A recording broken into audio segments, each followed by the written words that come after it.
What's going on, you good humans? Welcome to a very special guest episode number 89 of Good Humans Podcast. Today we are talking to Sjana Elise. Sjana Earp is an absolute legend. She has a huge social media following and she is a yogi. She's bloody epic and you're going to love this chat. If it's your first time tuning in today, please do us a favor, go and like and subscribe on this podcast, leave us a 5-star rating and make sure you tell all your friends about it. Also, a big thank you to our sponsors. Drink a Rapper has been supporting us for a very long time and they continue to get behind this podcast. Drink a Rapper is a brain function drink. They take care of our brain. They take care of all of our guests' brain. And yeah, it's a scientifically formulated drink, all done by neuroscientists, makes your brain perform better short-term and long-term. Head over to their website, drinkarapper.com, use the code GOODHUMAN and you do get a massive 25% off. Did you know 80% of men and 50% of women suffer significant hair loss at some stage in their life? And for many of us, that thinning starts well and truly into middle age. And this can have a huge effect not only on our confidence, but also our mental health. That's why I'm really excited to be teaming up with Nioxin, the secret to thicker, fuller hair, dermatologically tested and scientifically proven. I've been using the trial kit system number 1, which is for guys and girls who want to maintain their locks just like me, addressing light thinning, helping you strengthen your hair and to prevent breakage, and to refresh your scalp, which is a foundation for a healthy head of hair. This, coupled with the Nioxin Dio Boost, gives you instant thickness and makes it look a lot thicker and fuller. To celebrate living your best life with thicker and fuller hair, Nioxin is giving away the chance to win an awesome Mates Getaway valued at $5,000. Just head over to Nioxin's Instagram page and check out their latest competition post to enter today. The best part is they'll also be putting money behind every entry to the Black Dog Institute's Mullets for Mental Health initiative, which is a very important cause to me. So head over to priceline.com.au and search for Nioxin, spelled Nioxin, and purchase your Nioxin today. The links for both Nioxin and Drink a Rapper will be in the show notes, so make sure you go and check that out. Alright, today's episode, Sjana, far out, this chick is a bloody legend. This was the first time we got to meet and I loved every minute of this chat. It was so cool getting to just hear about her journey. I'm good friends with her brother, so it was nice to understand the upbringing that she had and how she created the amazing life that she's living today, traveling the world as a yoga instructor, creating amazing content and just living a beautiful lifestyle. So let's jump straight into the chat. Welcome to Good Humans Podcast, Sjana Earp. Sjana Earp, how you going, Sjana? I'm freaking fabulous, actually. How about you? I'm really good. I am very hot. I'm in all black and I've kind of been bouncing around podcasts for the day, but we're at your beautiful little rental here in Byron Bay in the woods. So if anyone can hear a bit of a hiss in the background, it's cicadas, but it's just the natural sounds of the forest. But the first question I open most of my podcast with is, what are you grateful for right now? Oh, I love that question. So something that I have been practicing for a while now is just anytime I think to come into intention and gratitude, I just place some hands on my heart and my belly and close down my eyes and take a couple of breaths. So I'm going to invite that with myself. Do you want to join me? Let's do it. Yeah.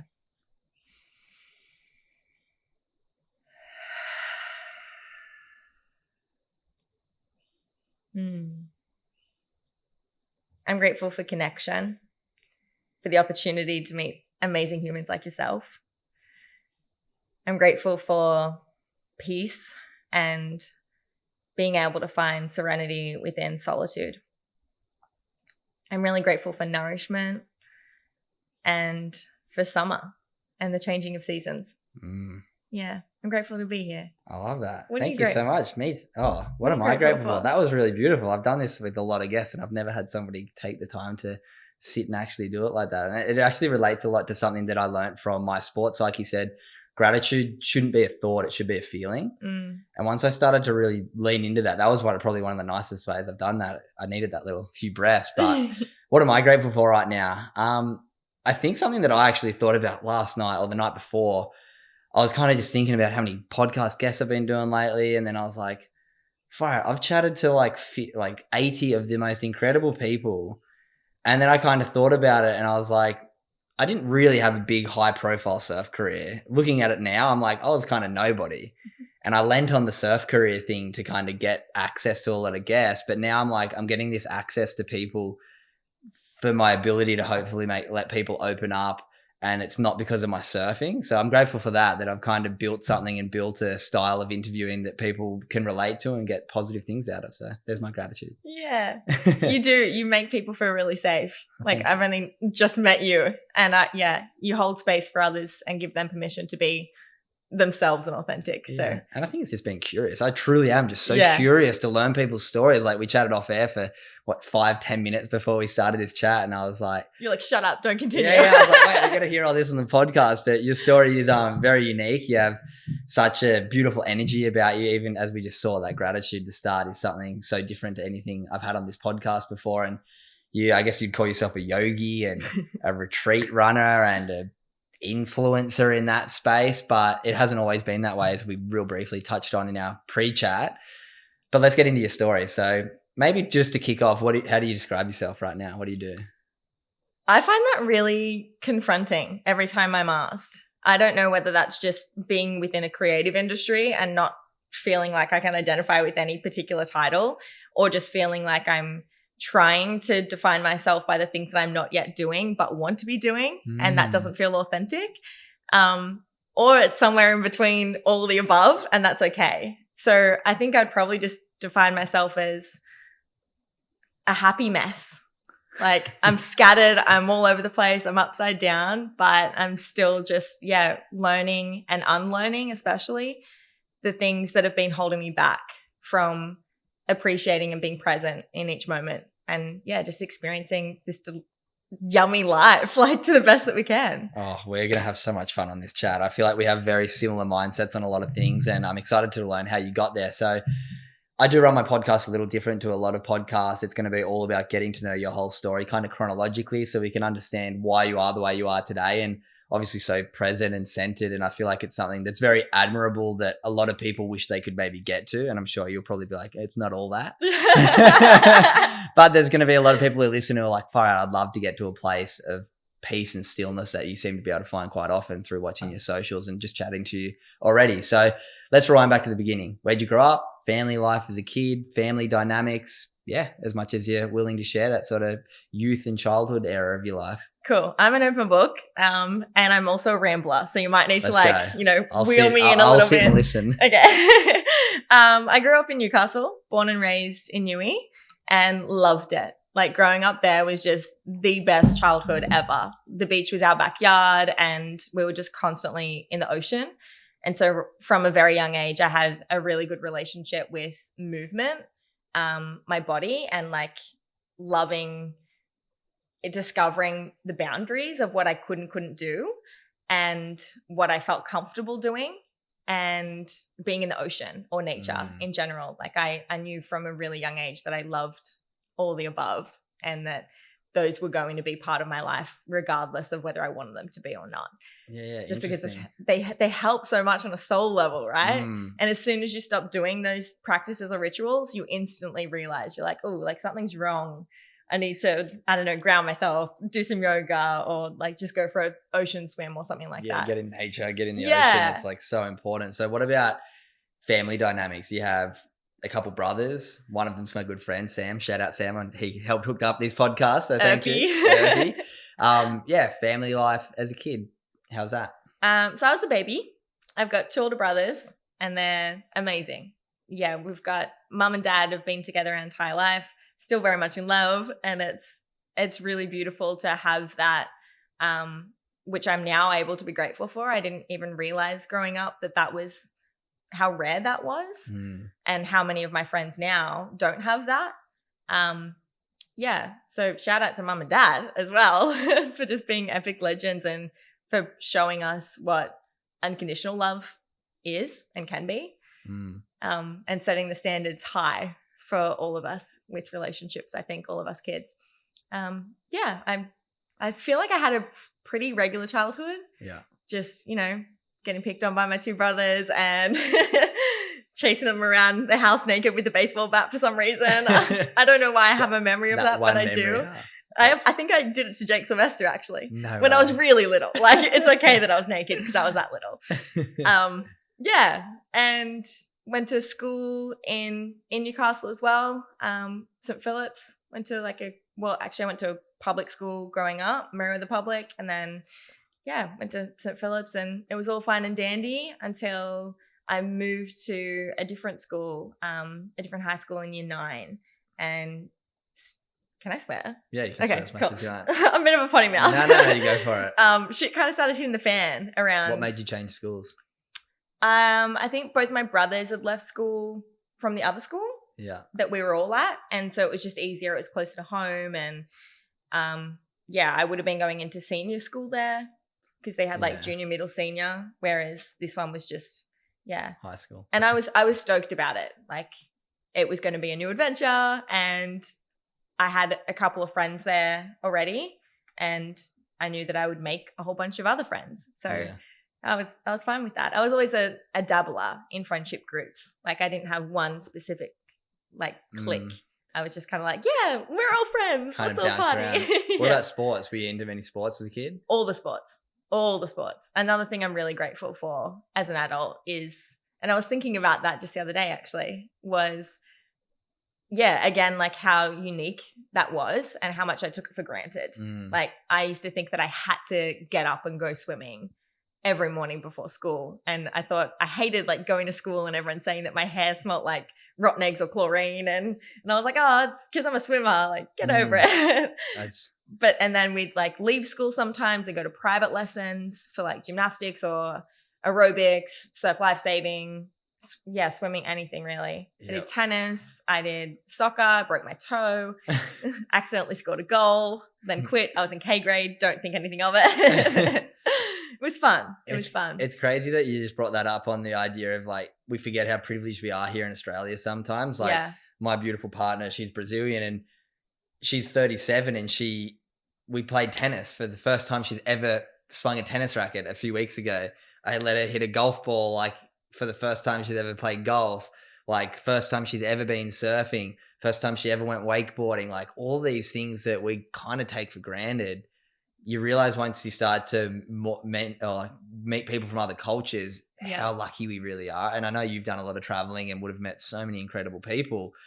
And that kind of makes you reflect on like, wow, as much as like we have our problems, there's things that would get us down in Australia. But when you like zoom out, we're so bloody lucky. Yeah. And even just having, and you'd be able to speak for this yourself as well, I'm sure, with how much travel you've done. But anytime you speak to someone who wasn't born and raised in Australia, they're like the first to point out to you like how lucky we are, and that's why they like coming here, or that they wish they could come here, because we're known for that, right? Like we're known for being outdoorsy and like down to earth and like happy-go-lucky. Yeah. And we didn't realize that, or I didn't realize that until traveling. Yeah, seriously. We also have a bad reputation though while traveling for being like, you know, party. Yeah. And I'm like, I don't drink. I'm not like that. Yeah, some people love that too. Like you look at Fisher, my brother-in-law, I'm sure you know of, like people love the Aussie personality as well overseas. Like people just can get along with Aussies, I think, which, I mean, it's lucky. It's good. Yeah. So when you changed schools, what was that experience like moving into a new school? You're probably 15 years old, 14 years old. Yeah. How was that? It was good at first, and I'm not sure when things kind of like started to shift exactly, but I started to get like a little bit of bullying from the people who I thought were my friends, and it wasn't anything hardcore bullying. It was just like, it was the subtle passive aggressive kind of like putting you down constantly. Gaslighting. And just, the consistency of it just started to really, I guess, just, take its toll. And at the same time, my body was just going, I don't know what was happening, but chemically, like my brain was not in a good space. And so I actually developed really bad depression and anxiety. I've always had anxiety since a kid, since a baby, you're actually. Saying off air you don't drink coffee. Well, you had your first coffee in ages yesterday and couldn't sleep. Yeah, couldn't sleep. I was still shaking this morning. From yesterday's coffee. I was trying to write my list of things to do today, and I was like, oh my God, like, it's all over the shop. Lesson learned. I won't be doing that again for a while. So you start to develop a bit of depression, anxiety. You told me off air that your mum's a psychologist. How did that relationship kind of feel if you're developing these things that your mum is going to treat people for? So I think this is probably one of the first times I've admitted that out loud, but I think it maybe made me feel worse because, one, there's like this morbid sense of safety in the unhappiness and in depression that you want to stay within because it's familiar. Yeah. And so I didn't want the help.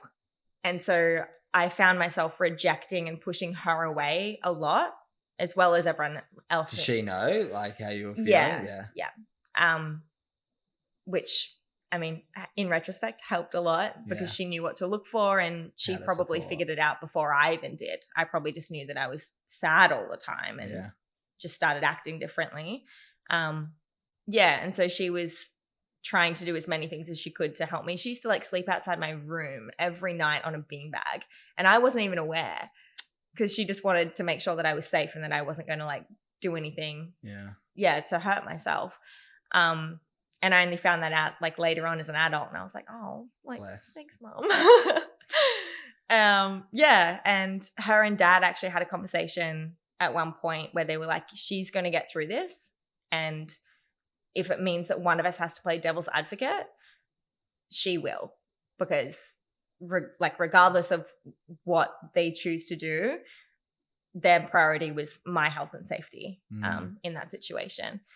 And and so she took on that burden and she played that role, and she allowed me, because she knew that it was helpful for me at the time to have someone to blame and to take out any emotion that I was able to feel on her, like negative emotion, because you know how a lot of the time you just numb. So you pushed fair a bit of it back on your mum. A lot, like so much.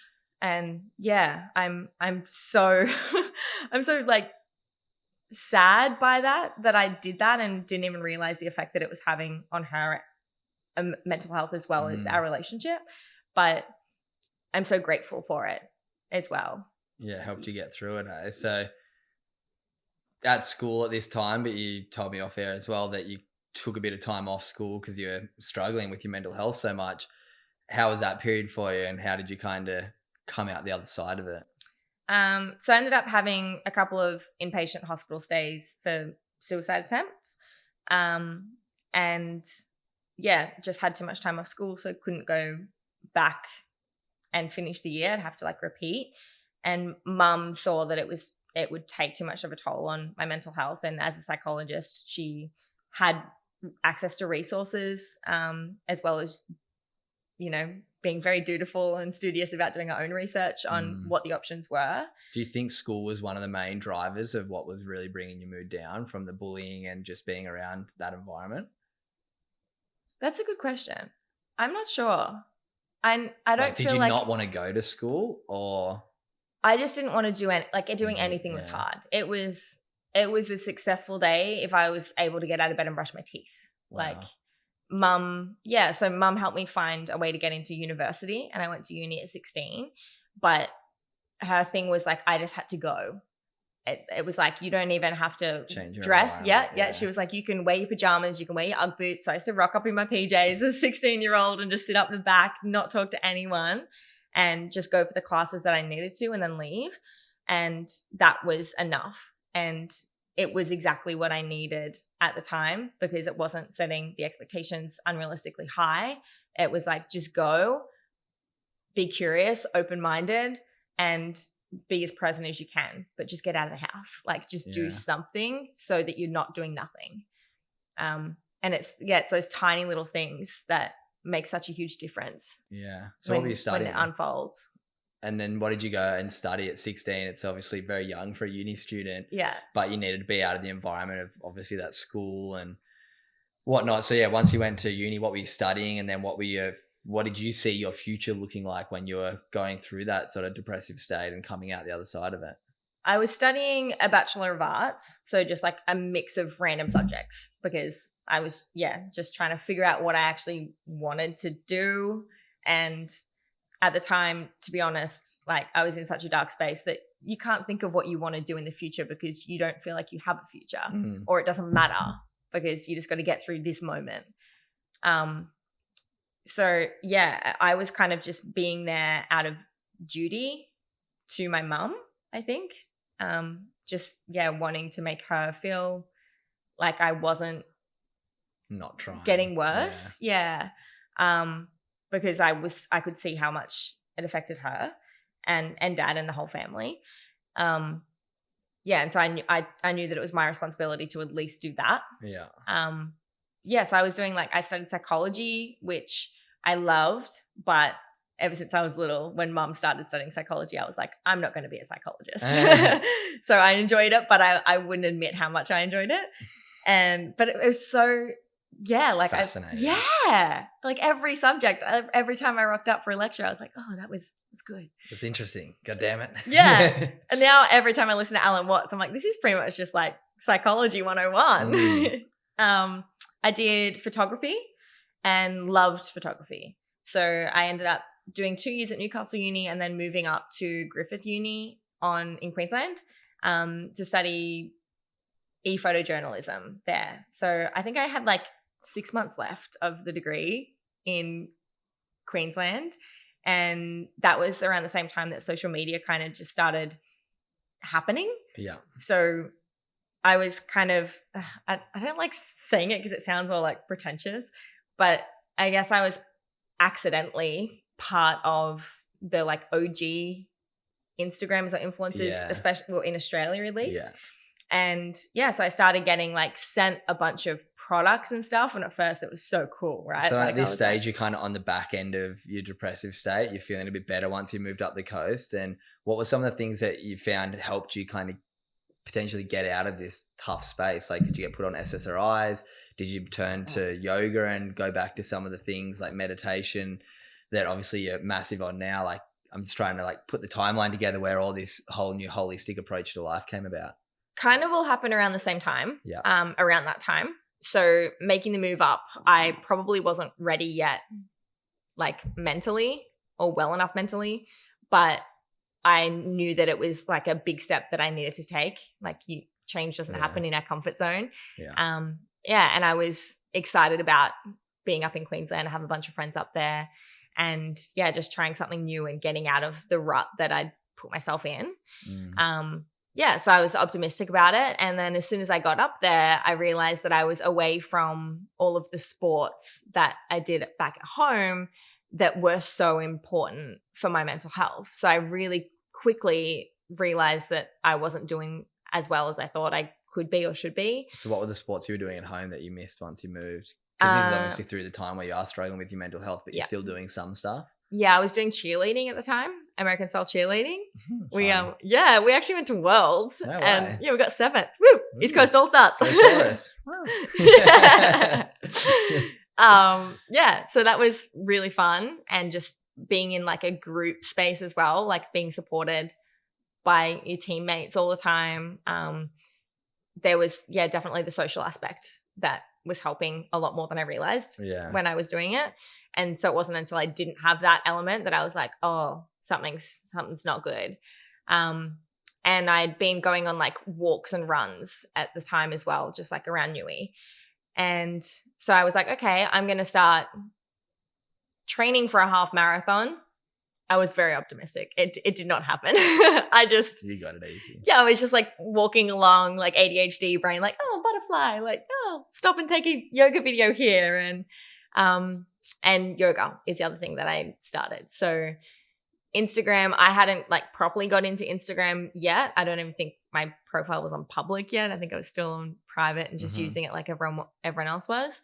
And I started seeing photos of people doing yoga poses, and I was like, I did gymnastics when I was little. I reckon I could maybe still do that. And you're studying photography as well, so you're starting to get a good idea of. So I was merging them together. Yeah. So I would wake up early because Queensland, the sunrise is so freaking early. It's crazy, right? Yes. And I would go down to Fingal Beach and set up a tripod and take photos. By yourself, just with a tripod? Oh, God, yeah. Wow. Anyone. And it was so awkward because no one did that at the time, right? No one took people take selfies with their phone, but they wouldn't set up a DSLR and then run across the other side of the beach in 10 seconds, mind you, and then try to get upside down. And then I'd run back over and check it out. And anyone who was walking along the beach was like, what is she doing? And I was like, dream time there. Don't look at me. embarrassing, but I mean, it all worked out perfect. Yeah, and yeah. I enjoyed it. I really loved the creative element to it. And yeah, I started pairing it with poetry writing as well. So that was always an outlet for me, getting through depression and anxiety. And ever since I was little, I think I just, I really Enjoyed liked writing. Yeah, I wow. liked English growing up. And so it was just kind of like, I didn't intend to do it. I never sat down and was like, I'm going to write now for 30 minutes or so. It felt essential. You just were drawn to it. Yeah. And so then when, you get an iPhone, I used to just sit in my car after getting back from work or uni, like outside the house for hours. And I would just sit on notes and just write these poems and just prose, which I actually ended up compiling into a poetry and photography tabletop book. No way. And That's yeah, so cool. it's called You Will Rise. We'll leave it in the show notes. Yeah.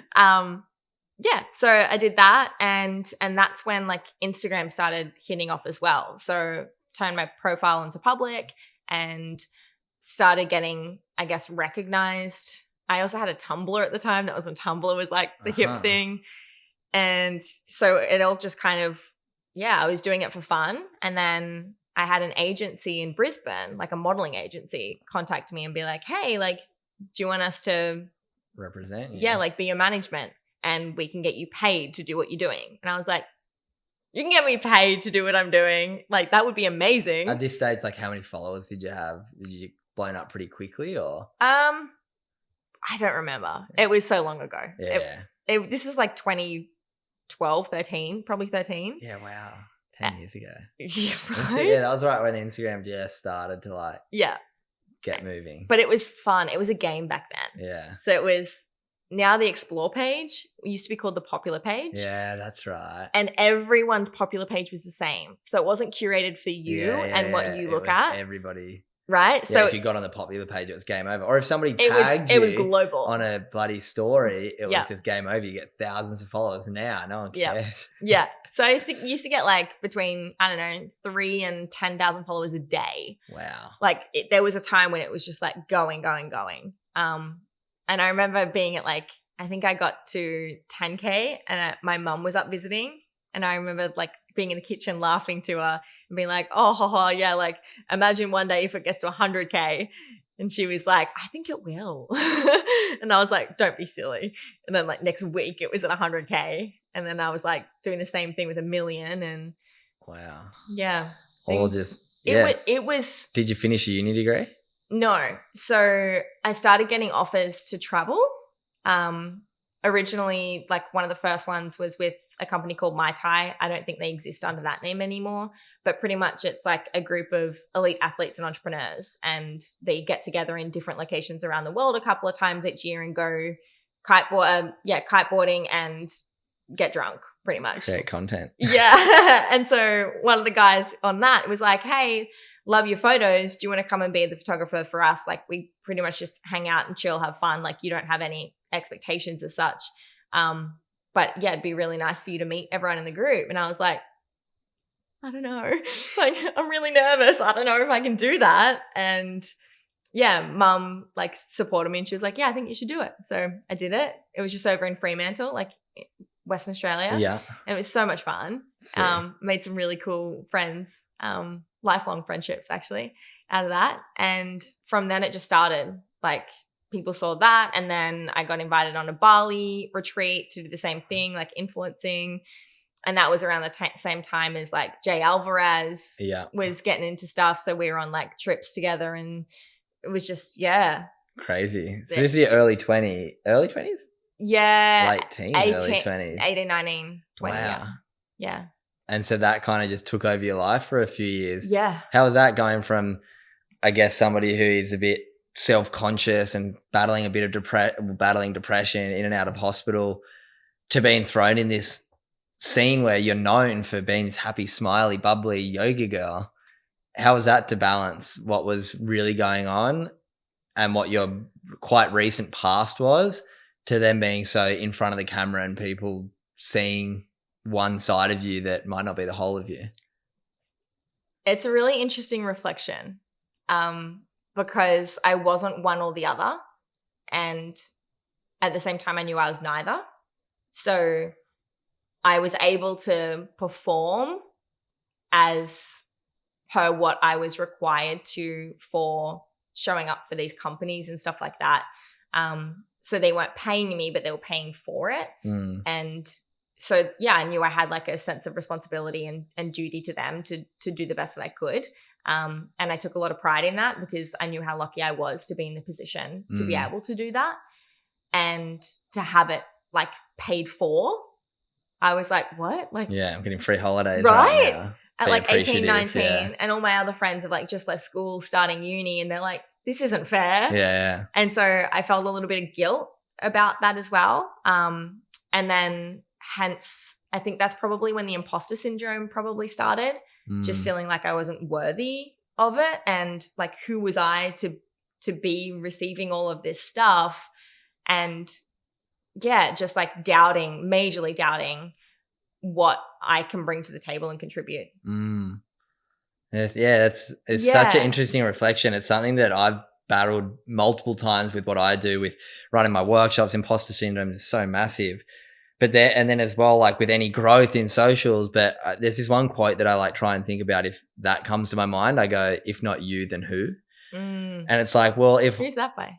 I don't know. I just heard it from someone. It's probably someone made it up, but I've heard it somewhere. But anyway, it's a good one because you're like, if not you, then who? And it makes you kind of reflect like, well, if not me, then who else is deserving? What have they done that makes them more deserving than my story? Yeah. And then that kind of helps me a little bit sometimes when I feel like that, but it is hard to battle with. So that brings you kind of to your early 20s. How old are you now? 28. Okay, same age as me. When's your birthday? November. I'm older than you just. I'm in May. When's your birthday? May. So what's that? Cap? No. Taurus. I'm not a big star sign person. I had a podcast with another friend like an hour ago and she was talking about star signs. So I'm not a star sign person. You can probably tell me all about Taurus. I'm Josh, and my eldest brother and my dad are both Taurus. They've got the same birthday. No way. What date? 21st. Ooh, I'm the 10th.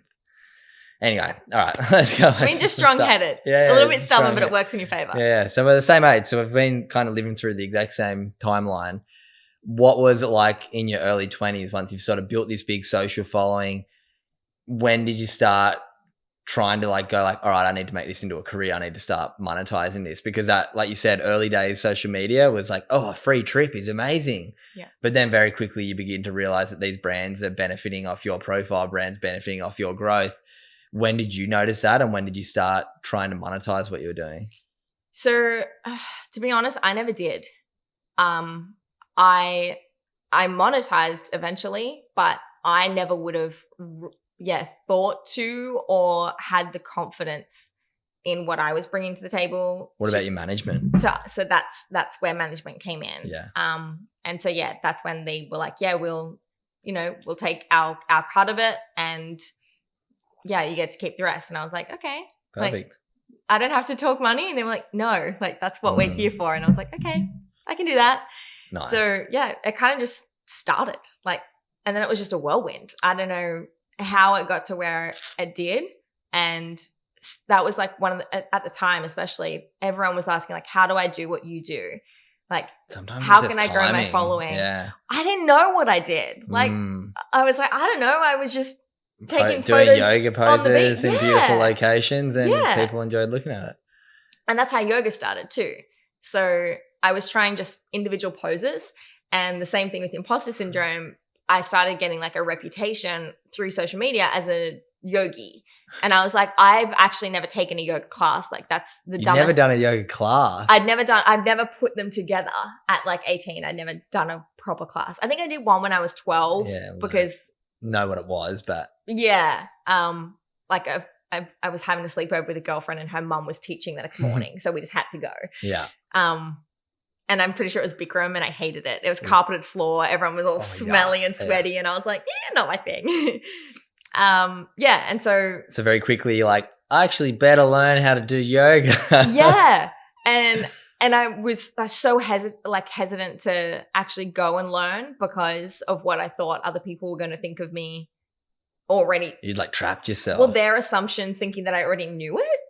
And so you didn't want to promote that you were like learning it because you'd already been showing, not that you unintentionally showing that you were just doing poses that were nice photos. Yeah.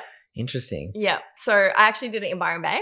Oh, wow. Where we are now, at the Byron Bay Yoga Center. And that was amazing. And that was like my first introduction to proper yoga. So I'd done a couple of classes before it at the Newcastle Yoga Loft, which every time I'm back in Newey, I still like go and practice and teach. It's like family there and love it. Yeah, and Savetta, the owner of the Yoga Loft, she was the one who really encouraged me. She was like, yeah, you should go do it. And when you finished, like, I'll support you through it and like make sure that you feel comfortable enough to teach. Yeah. And you can teach here. And so I was like, okay, like Epic. I'll try. Yeah, and it worked out perfectly. So you did it. How long was your course? It's 200 hour is like the initial one that you have to do. It's so hot in here. Yeah, I know. Sorry. I will open one of the doors. You can keep talking. Okay.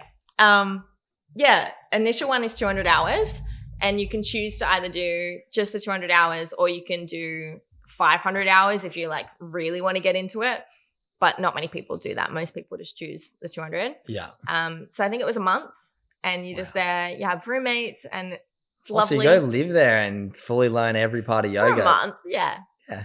Yeah, three or 4 weeks, yeah. Wow. It's good. That's so cool. So that was when you were in your early 20s, and was that when you were like, wow, I found my thing. I found something that I can not only lean on with my social profile and the, I guess, business or I guess profile what you're building, but then also give back to people and do it in a way that is truly beneficial and be able to teach yoga as well. Yeah. I think that's how I knew I was aligned at the time, or in alignment with something that was both like my dharma, which is like the yoga word for this. It doesn't translate into anything really, but kind of like where being in service and being in your purpose meet. And so it's, really beautiful to have that moment. And I think I'll always remember that moment of just being like, wow, like I can contribute and giving gives back to me at the same time. Yeah. Like it's so seamless and effortless and fluid. And there's so much beauty in that. It's something that I wish we got taught at school, that the power of giving and the power of kindness is something that makes us feel good. And I do speak about this quite a bit in a lot of the content I put out, but the idea that so often we're almost taught like do something nice for somebody because then they might do something nice back for you. But the way you just described it is like, it almost feels like you've cracked the code of life once you realize, oh wait, by just doing nice stuff for other people, it makes me feel good. It's like, we live in this world where there's so much marketing and advertising saying, once you get this, then you'll be happy. Once you do that, then you'll be happy. It's like, no, once you just be nice to people, once you take a moment to be grateful, once you take a moment to be still, then you'll be happy. Yeah. So when did you discover that? And when do you feel like there was that kind of turning point for you in your early 20s? Did you go into teaching yoga quite a bit after that, or were you still living this travel influencer lifestyle? Still traveling and teaching. So I was just teaching at the Yoga Loft in Newcastle when I was home, like in between trips. But I was traveling at that point probably like 80% of the time. So I would just be home for maybe like a week or two at a time, like empty out my suitcase, wash it, and then repack and head off again the next week. Epic. Well, it sounds epic, but and it is and was. But it's not sustainable. Yeah. And it wasn't fulfilling because that aspect. Yeah, like traveling turned into a job rather than something fun to do. Yeah. And I'm just, like I'm a huge introvert. Like I'm loud and I'm outgoing and I love socializing and connecting with people, especially one-on-one or like in small groups. But like I don't get invited to parties because my friends know that I'm not going to come, and that, well, I just don't enjoy it. And I've never been into partying. So like, have you ever drunk? I've drunk before, but I've never had a hangover. Like I've never drunk enough. Clearly. I don't like the taste of alcohol. That's cool. I respect it. I think it's great. I haven't had a drink in 9 months. I'm like doing a year sober. So nice. Know that no hangover feeling. It's very nice. It's very nice. It is good. Being able to wake up and actually function. Oh, it's so good. So good. I want to talk to you about a couple sort of, not the modalities, but some of the habits that you add to that are part of your life that are important. There's one that you posted on socials, I think this morning, the day that we're recording this, about taking time to be grateful for your food. And it's something that I've been very lucky to have learned quite recently from my beautiful partner, I think I mentioned before. She's from Brazil. Her name's Carol. You're going to love it. So she makes these like healing Baltic Ember bracelets. I've got a couple in my bag. I'm going to give you one. I love it. Amazing. You'll love it. You're going to love her. You guys have to meet one When day. you're best friends. Yeah. You guys are going to become best friends because that's something that she taught me. And I'd never really thought about it. And I'm going to get your opinion on this after I kind of explain how I think about it. But she'd sit there and kind of just close her eyes and take a moment before she ate her food. And I was kind of like, what's she doing? And then I was like, why do you do that? And she's like, it's not from a religious point of view or anything. It's from a gratitude point of view to take a moment to respect the process that this food on your plate has been farmed, been grown, been picked or whatever, whether it's meat or fruit or vegetables. Then it's been transported somewhere. Somebody else has moved it to here. You've got it and then you've prepared it and then it's put on your plate because I'm someone who quite often would like waste a quarter of my meal, like not finish or always over order. Mm-hmm. And then once she explained that, she's like, yeah, it's just being kind of grateful for the process and taking a moment to just sort of respect the whole process of it. And once I started to look at it like that, rather than like, oh, it's just a bit of food, like whatever. It's like, no, it's the amount of people and processes that have happened for this to be right in front of me and me eating it. Yeah. It makes me feel so bad now not finishing my meals. Let's talk about your mindset around what I just kind of spoke about because I know it's important to you too. It is very important to me. I've been doing it for a couple of years now. I was introduced to it by a friend. I don't know, 5 years ago. Similar to what I just explained or different? Well, he's a yogi as well. And so we were traveling together and he would just like sit over his food with his hands. And he was like mumbling to himself with his eyes closed. And I was like, what are you saying? Yeah, like let me in on the secret. That's what Carol would do too. Can the food hear you?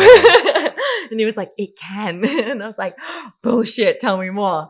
And so, yeah, he used to say the Thich Nhat Hanh's 5 Contemplations. Great book. And Thich Nhat Hanh's great. Yeah. And I've just adapted it myself over the years. And I don't always say that and I don't always remember to do it. But it is a really beautiful invitation to come back into gratitude and grounding before eating. And it really does make it, one, taste better. And two, there's been like scientific studies done on the way that our food literally is like absorbed better and we receive more nutrients from it when we're grateful for it before eating it. And the same way around with, you've probably heard of the studies with like people speaking negatively to plants and then not negatively, like speaking kindly to them, and the kindly one grows and the negative one dies, right? And same with water as well. Like just it affects it. Even like sticking a sticker or like writing with whiteboard marker on the outside of a glass, like I love you, I'm grateful, thank you. The water itself like changes its structure. Like water is like mind blowing. Yeah. And so I feel like that's definitely the main reason why like I eat plant-based. And so everything is water, right? Like we're all water. And so it makes sense when you realize that that food is going to quite literally become a part of you. Like why not become something good? It makes sense. And once you do it for a reason other than somebody telling you to do it, once you kind of actually sit with it and go like, no, I'm doing this because it just feels right. You know those things that like just your intuition kind of goes, when you sit there and do it, you're like, this is what we should be doing. Yeah. It's like the intuition that just is there sometimes. But yeah, that's one that I saw you posted. I was like, I want to talk to her about that because I think it's something that everyone listening should do, whether it be every meal you eat, but at least if you like prepare a meal and sit there and eat it, like take a moment to, just be grateful for the process that it's been through. Yeah. Let's talk about yoga a little bit. What sort of yoga do you practice? There is quite a lot of them. A lot of people who are listening probably don't know too much about yoga. I'm going to give you kind of my journey with yoga, and then you can kind of comment on your journey with yoga. Should I not have worn a dress? Are we going to like get down on the floor and do some yoga? Oh, I wish. We're going to get bendy? So my experience with yoga, I got taught when I was probably like 16 or 17. I did like 1 or 2 sessions. One of my surf coaches, Barton Lynch, his partner, was yoga instructor and taught us breath work and yoga. And I would always do it and look around, see if I was the best at doing it. I was very competitive my whole upbringing. Now when I practice yoga, which isn't enough, but I do practice yoga not frequently, but a few times a year at this stage. But I just did a 10-pack pass at Hot Yoga Gold Coast, so I've got to get back there. But now when I go, I've realized that it's got nothing. It does have a lot to do with the movement, but the breath is everything to me now because I meditate regularly and understand trying to flow your breath was everything. So now I go and do yoga. I can do an hour with basically my eyes closed and just focus on my breath coming in, my breath coming out. And now I realize I look around the room, no one's looking at anyone. Like you're the silly one when you're looking at other people. Like it's zero competition. So now when I do yoga, I can just go there and just fully, all I think about is the breath, and the movement sort of comes second. Once I changed from it being about the movement to being about the breath, it changed me. Yeah. What's been your experience with yoga? The exact same. I have a question though. Do you do breath work like separate from yoga? Yes. Yeah? Like transcendental breath work, Wim Hof? I do like Wim Hof every morning. So I wake up, I have a weighted blanket, and I put that on my nice carpet, and I lie on that and do a 20-minute breath work every morning. Nice. I have done many ice baths over my time. I don't have one at home, and I don't really have access to one. So if it's there, I'll try it. Meditation daily, gratitude daily. What other modalities do I do? They're kind of my main ones. There's a new place in Byron called Social Remedy. I haven't been there yet, but it looks epic. Yeah. And they're got ice baths, saunas, like hyperbaric chambers, all the good shit. So maybe we should go there afterwards. Yeah, seriously. And like get rid of the sweat, just get in an ice bath. Reset. It is pretty warm in here. It is. I'm sorry for that. Yeah, I know. I shut if anyone's hears cicadas, that's why the doors are shut while we're hot, because there's pretty loud cicadas where we are. But anyway, but yeah, yoga with you. How's been your journey with yoga?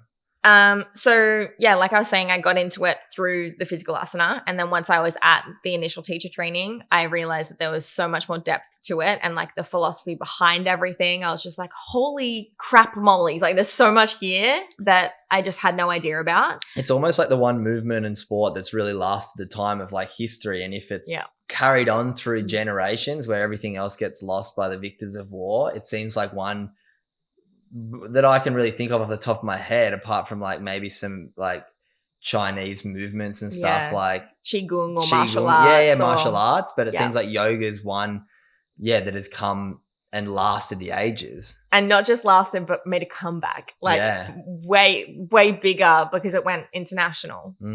Whereas it used to just kind of be, like the term yogi is actually a male term, because initially males were the only ones who did yoga.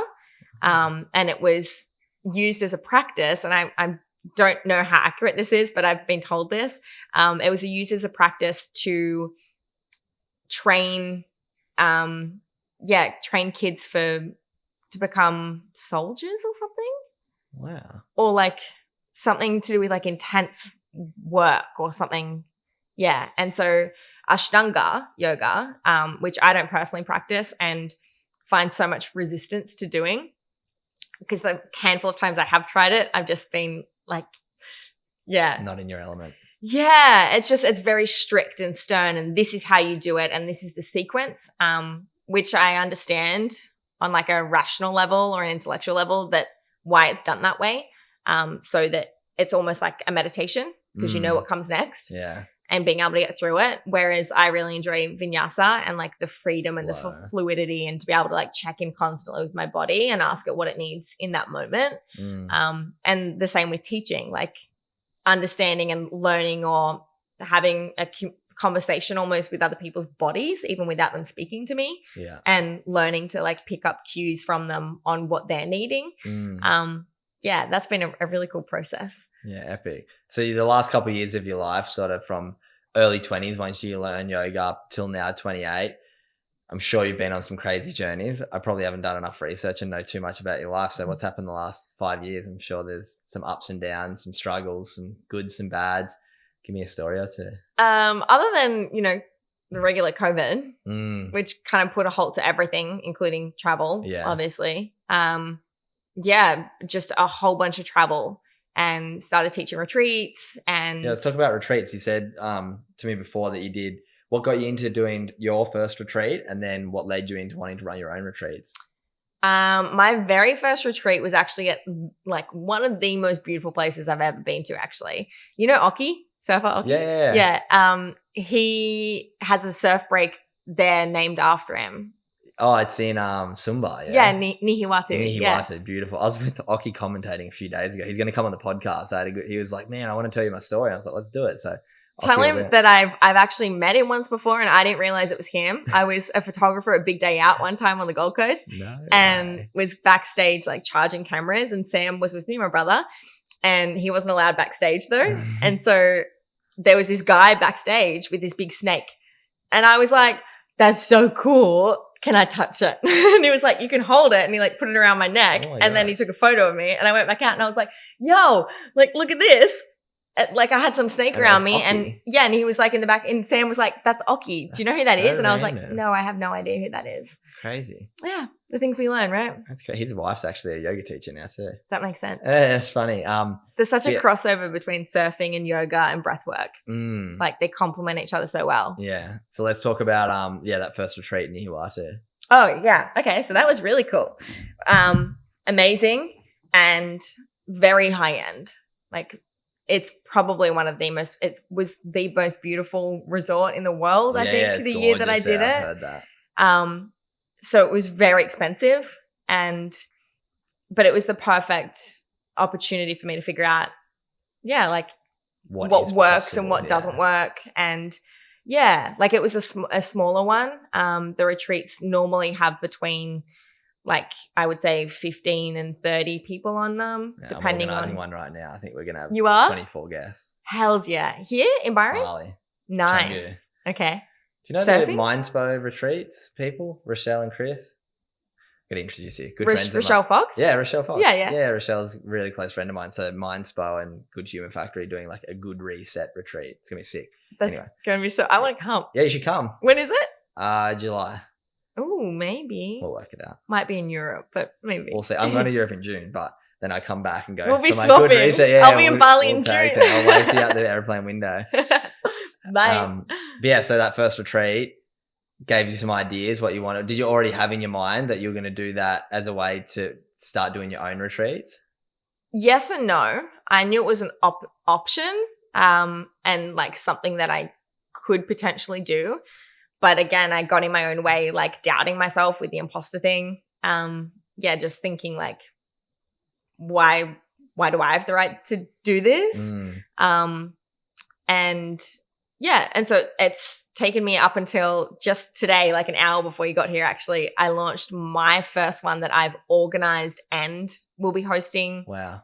All by myself. So you've been like a yogi teacher at a few retreats before, but this is your first one. Epic. Well, I've hosted them myself, but I haven't organized them. Yeah.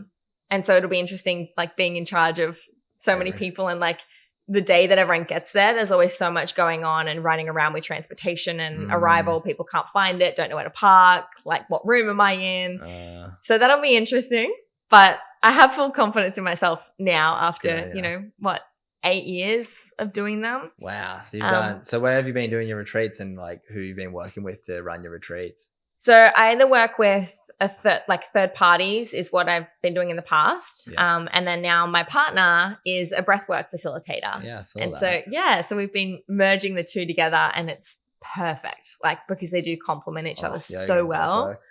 And it's more than just breathwork. It's like a trauma-informed breathwork. And so, you'll know like how quickly it just changes and alters your entire state. Yeah. And how that can, just so quickly transport you back to like childhood traumas and things that are still stuck within the physical or somatic, like the body, that just are begging to come out, which can be really confronting for a lot of people. And so, the retreats that we do now are super raw and vulnerable. And like I was saying to you earlier, it's crazy how you can be with a group of people for, 3, 4, 7 days and know so much about them as like who they are on the inside, their soul.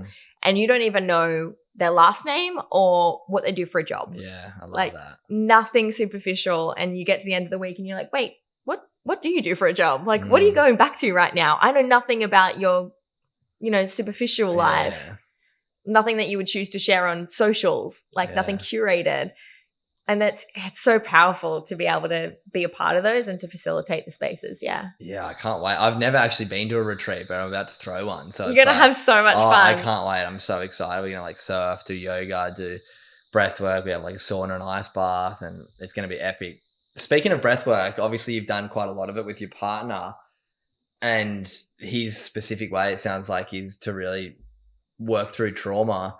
Have you had anything that you've kind of had that's brought up that you might be willing to share? That I think, because we spoke about this off air, like this idea that our traumas and self-beliefs, we really think they are us. But once we can detach and can step out and build some awareness, we can realize, you know what, I'm that way because of this. Has there been anything that's come up for you over the last few years doing breath work that has been real beneficial for you to work through? I don't do it every day. Yeah. I would love to incorporate more of it.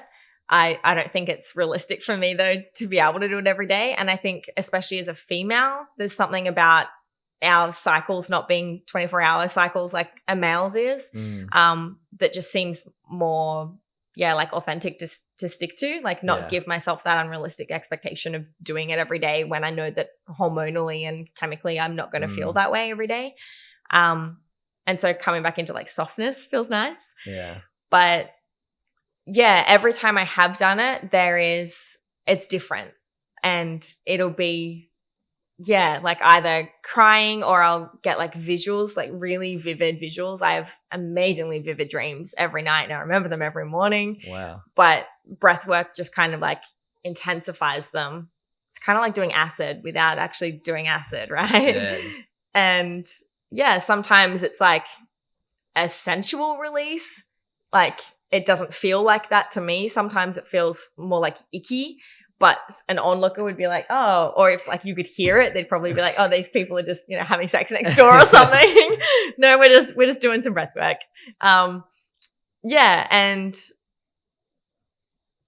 I think curating space and time afterwards for the integration is just as important as the activation part, like the heavy breathing part, at least for me. Yeah. And Bear, my partner, he's really good at holding space in that way. So every time that we've done a breathwork session together, he'll always afterwards like invite sharing what the experience was, if I wanted to, and like certain journal prompts and things like that about what it meant or what it could mean, or just even reminders so that you can go and read it back and be like, oh, that's right. Like I had this profound idea of a business I should start, or like something like that I may never do, right?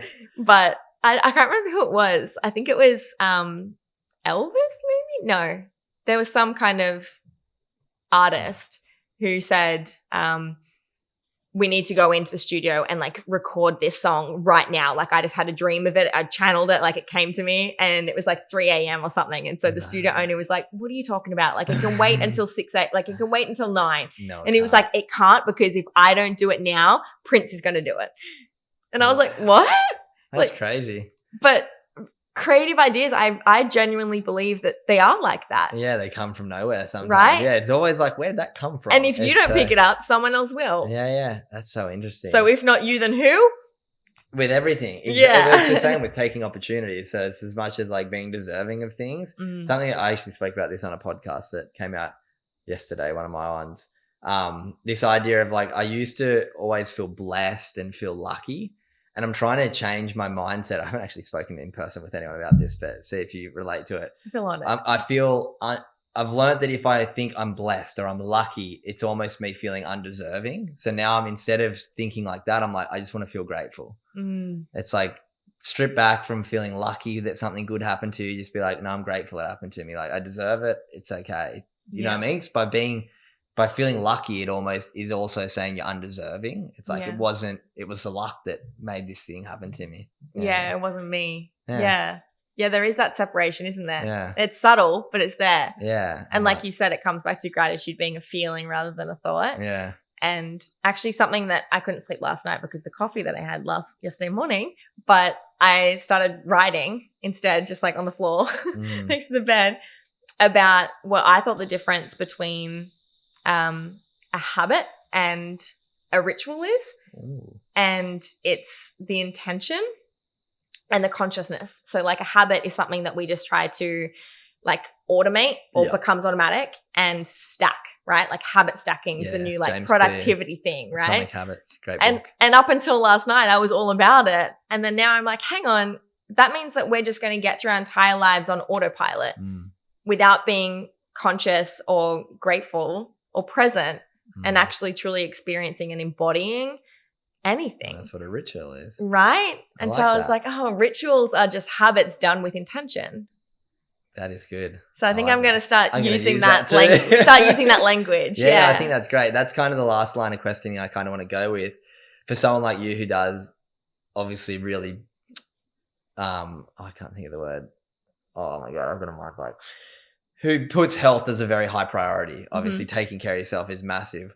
What are your daily habits and rituals that are kind of non-negotiable for you to feel at your best? They're different every day, but I definitely have like a lump of things, of rituals. A toolbox of things that pull out a little tool belt that I can like pull out what I feel like I need that day.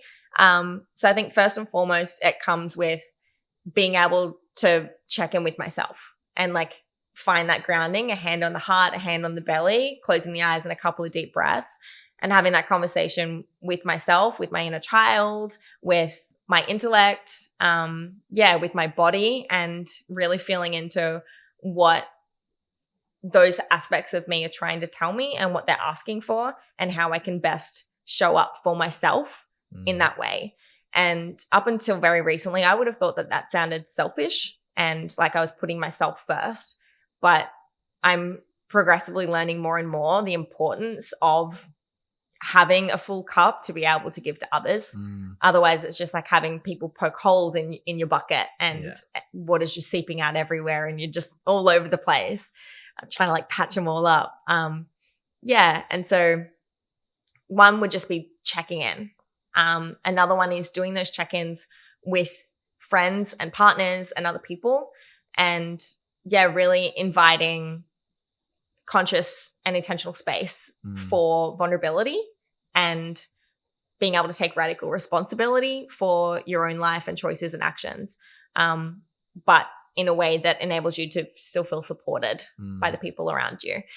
Benevolent listening is something that I'm starting to... Benevolent? Yeah. What's benevolent mean? I only know how to use that contextually, to be honest. Active listening. Yeah. Like present listening. Yeah, rather than interrupting. Engaging, yeah. And I think trying to rescue a lot of the time, which probably comes as more like it might be a more female-based thing. I'm not sure. I'm sure a lot of men can still relate as well.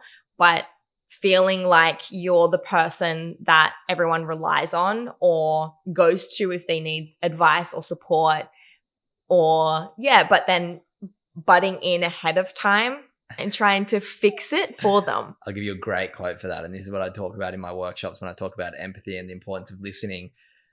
I think it's a quote by Donald Trump actually, but it goes, listen, don't just wait to talk. And when I heard that, I was like, oh, it's exactly kind of, I feel like what you're talking about, benevolent listening, if that's the right word. Yeah. But yeah, it's this ability to actually listen and absorb rather than hear the first thing and go, all right, what am I going to say next? Kind of, and you start thinking, it's like you're actually not actively listening. Yeah. Once I heard that quote, I always do it now. And I'm terrible at it. I have a podcast and I don't have headphones, so I always speak over my guests, but I'm trying to get better at it. I think you're pretty good. I try. There's, sorry. Yeah, speaking of it, there's another quote that is pretty much the same thing. And it's, you don't learn anything when you're speaking. Like you can't learn anything new. You're just repeating the same information that you already know. And I was like, oh, and like, I think learning and education is something that I really love. Me too. And I'm trying to do more of it this year. Like I've booked myself in to try things that I normally wouldn't because they're outside my comfort zone or I've just never tried them before. Like I tried boxing last night. Never tried that before. I've signed up to do a couple of, like I just did the Hoffman process last week, which is like an intense week of therapy and reparenting your inner child pretty much. And how was that? What'd you learn there last week? So much. This will be the last little thing I'll ask you about. What'd you learn last week? I will be unfolding everything that I learned for the rest of my life and integrating it and processing the process. Like, such a beautiful invitation to step back in and to, like, everything seemed so subtle at the time. There were a couple of moments of really big breakthroughs, but majority of it didn't seem anything crazy. But integrating it afterwards, I'm really able to witness how powerful and transformative it has the potential to be if I stick with doing the tools that I learned. And so that goes back to the rituals, right? That I've been doing a lot more mindfulness, presence, gratitude. So simple thing, doing gratitude every day. I've just decided to do it at night, right before bed. And I'm doing gratitude for just general, as well as appreciation for things about myself. So I'll just do 3 or 5 of each of them. And they can just be little simple things, right? Like, I appreciated about myself that I didn't feel the need to show up as and perform a certain way in this conversation, let's say. Or, I appreciated that my body clock woke me up before my alarm did. Or, it's a little thing. Yeah. It's just noticing. It's just actually just bringing notice to these things. Yeah. I'm going to show you something after. It's really cool. I have this thing called the 1% Good Club, which is all around giving 1% of your day to your mental health. Ooh. So every morning I send a guided 10-minute meditation, and every night I write 3 things I'm grateful for. You've probably seen, since you follow me the last week or two since I reached out, that I post on my story every night, 3 gratitudes from the day. But now I send it to these group chats. There's 9 group chats with like 100 to 120 in each, so about 1,000 people. And everyone writes their 3 gratitudes each day. So I've been doing it for 550 days straight. I send the meditation in the morning to everyone in a group chat on Instagram. And then I do the gratitudes after. So there's like 100 people and you read everyone else's gratitude for the day. It's so cool. But there's been probably over 150,000 gratitudes written in over the last 18 months, which is I'll add you into one. So you can do, even if you don't add to it, you just read other people's. It makes you feel good reading other people reflect on their day. Yeah. It's interesting. Yeah. But wow, this has been a really fun chat. I appreciate getting to know you and learning your story a little bit more. There's probably so much more we could talk about, which we'll probably get you back on for another one once I start doing second chats with guests. But the last sort of little question I want to talk about is this retreat you got coming up. Do you want to promo a little bit? What's to go with it? What's going to be included? How do people get involved if they want to learn about it? So, the one in Byron is an all-women's one. Yeah. And then my partner and I are doing 3, 4, maybe probably 4 others throughout the year. So we're still in the current planning stages, and we're probably about to launch those within the next month. In Australia? All around the world. Wow. So we're trying to hit Europe this time, and we're doing Peru again because we've got that one launched already. Already got it half filled. And they're yoga breathwork retreats? Yeah, yoga and breathwork. Yeah. Epic. And then we're trying to hit South America, which is probably going to be a surf yoga breathwork one. Sick. And he's really good at curating mastermind kind of thing. So we're probably going to do one more like an entrepreneurial mastermindy self-evaluation and introspection kind of awareness and playfulness. Sick. Flow's a really big part of activating those parts of our brains that we're not otherwise able to tap into. Yeah. So have you ever done flow sticks? Nah. Oh my God, you would love flow sticks. Come back when Bear's here. Okay, yeah, I want to meet him. Bring your girlfriend and we'll all hang out. It'll be so much fun. She's in Brazil. She's back in March, but we'll catch up some stage. Perfect. It'll be fun. But like I said, this has been epic. I'm going to continue to follow your journey, and hopefully now, I guess you'd call us friends. We can catch up. Yeah. I want to do yoga one day with you. I've got to get back into my yoga. Yoga's the one thing that every time you leave, you're never will you regret walking out of a yoga class. No. Ever. No. As much as it might be hard to get there sometimes and silence that little voice, once you leave, every single time, amazing. And something I think as a young man might be, I feel like it was not frowned upon, but I feel like subconsciously I kind of had a bit of a connotation of what yoga was. But now I'm just me and a bunch of my mates do it. It's if you're someone who might be going, I don't know about yoga, I can guarantee you, if you go and do a yoga session, you will leave feeling better than you entered. What did you think it was? When you said like you used to have like I used to think I probably had that like sort of connotation of it's like this sort of hippie, like spiritual connotation to it. Same with meditation. Whereas now, obviously, like you said, it is becoming far more mainstream and global.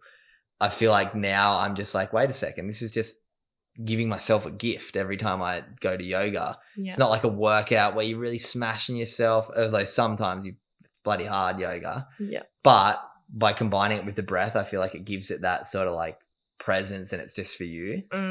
Yeah. Yeah, I love that. Sound about right? Yeah. Sound pretty common probably for most people that you teach, like who are first timers, have a pretty similar experience. Definitely. Actually, before people even get into a class or have tried it before, and yeah, I don't know why, there just seems to be this thing where you're like, oh, have you tried yoga before? And they go, oh no, I'm not flexible enough for yoga. Yeah, that's and I'm like, true. What? That's what the beginner classes are for. Yeah. And yoga has nothing to do with flexibility. It's not about being able to touch your toes. It's about like how it feels and what you learn on the way down there. Right? Yeah, absolutely. Yeah. I feel that. You're right. A lot of people are like, oh, it's about flexibility. I've been lucky. I've always been hypermobile. So I've always had quite a bit of flexibility and can get into certain poses. But now that I know it's like, it's more about the breath than the poses. It's like, how can I maintain focus for an hour of trying to keep my breath at 4 to 6 seconds each movement? It's like it's an art and it's super fun. Like it turns into a really good challenge with yourself, not with anyone else in the room, which I bloody love. Yeah. But like I said, awesome chat. The last question I finish all of my Good Humans podcast is very simple. It's the same for every guest, and I'm excited to see how you're going to answer this one. So, what does being a good human mean to Sjana Earp? Being a good human means understanding that our thoughts, words, and actions have an impact on everything around us, and that impact is a ripple effect. And so when we bring that into awareness and consciousness, it brings in the ability to have a huge, powerful influence, positive influence over not just our own experience of this lifetime, but of everyone around us. Wow. So beautifully put. I love that. As well, it can have a negative experience, our actions and intentions and what we do. So I think it's so important just to be aware of that. And I think people listening will have got that message, because I did. Just by you saying that, I was like, so true. Everything we do has a reaction to it, and how we show up is so, so important. So thank you so much for jumping on Good Humans. This has been an absolute pleasure. It's great to get to know you. Like I said, I know your brother, and then like I've got other friends in Newcastle, and I feel like it's crazy that it's taken until now to get to meet you. Yeah. But yeah, thank you so much for jumping on. I guess last thing, if anyone wants to find you on socials, the retreats, where's the best place for that? I will leave it in the show notes, but yeah, little time to plug it. Instagram is my main social platform. Sjana Elise, SJANAELISE. Beautiful. And I'm also on YouTube, TikTok. All those places. Yeah, all the places that people are. Well, I'll leave it all in the show notes. Like I said, thank you so much. This has been an absolute pleasure. And thanks for jumping on Good Humans podcast. Thank you so much. It's been truly an